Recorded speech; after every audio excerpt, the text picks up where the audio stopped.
নবীজি কিরকম মানুষ ছিলেন আপনারা অনেকে জানেন। আমি একজন বৌদ্ধ ধর্মগুরু হয়েও তাকে সম্মান করি। ভগবান গৌতম বুদ্ধ আমাদের বলেছেন, পূজা কুলাপাতে পূজাং বান্দাকু পাটি বান্ধানাং। যারা সম্মানীয় ব্যক্তিকে সম্মান করে, যারা পূজনীয় ব্যক্তিকে পূজা করে, তারা পূজা সম্মান লাভ করে থাকে। নবীজি কিরকম মানুষ ছিলেন আপনারা অনেকে জানেন। অনেকে মনে করেন যে নবীজি খুব কঠোর মানুষ ছিলেন। না, নবীজি হযরত মুহাম্মদ সাল্লাল্লাহু আলাইহি ওয়াসাল্লাম তিনি ছিলেন পয়গম্বর, মানুষের প্রতি অত্যন্ত দরদী। আপনারা জানেন সেই সময় ইহুদিদের সাথে যে মক্কা মদিনায় যে লড়াই চলছিল, ইহুদিরা ছিল আমাদের নবীজির প্রধান এবং প্রথম শত্রু। সেই একই যে ইহুদি ভদ্র মহিলা নবীজিকে একদম দেখতে পারতেন না। নবীজি যেদিন যে পদ্ধতিতে প্রতিদিন নামাজ আদায় করতে মসজিদে যেতেন,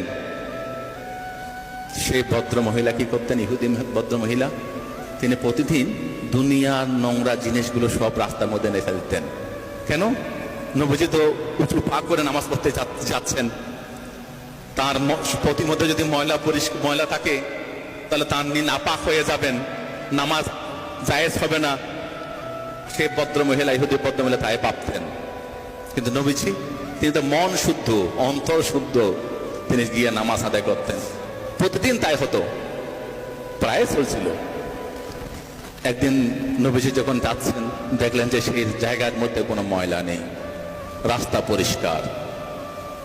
নবীজি ভাবলেন কি হলো, এই ভদ্র মহিলা কোথায় গেলেন, যিনি প্রতিদিন আমার নামাজে যাওয়ার পথে ময়লা ফেলতেন, কাদা ফেলতেন, নোংরা ফেলতেন। তিনি খবর নিলেন তিনি কোথায় থাকেন। চলে গেলেন সেই বৃদ্ধা বুড়ি মার কাছে, গিয়ে বললেন, দেখলেন যে তিনি বিছানায় শায়িত। নবীজি বলছেন, মা তুমি কি অসুস্থ? বলছে, হ্যাঁ বাবা, তুমি কে? বলছে, আমি সেই হযরত মুহাম্মদ, যিনি প্রতিদিন নামাজ আদায় করতে যাওয়ার সময় তুমি নাপাক করার জন্য ময়লা ফেলতে। আজকে আমি দেখলাম রাস্তার মধ্যে কোনো ময়লা নেই, কোনো কাদা নেই। আমি বুঝতে পারলাম তুমি আর কোনো ক্ষতি হয়েছে, তোমার কোনো অসুবিধা হয়েছে, তাই তোমাকে আমি দেখতে ছুটে আসলাম। আমি আল্লাহর কাছে দোয়া করছি, মা তুমি সুস্থ হয়ে যাও, তুমি ভালো হয়ে যাও।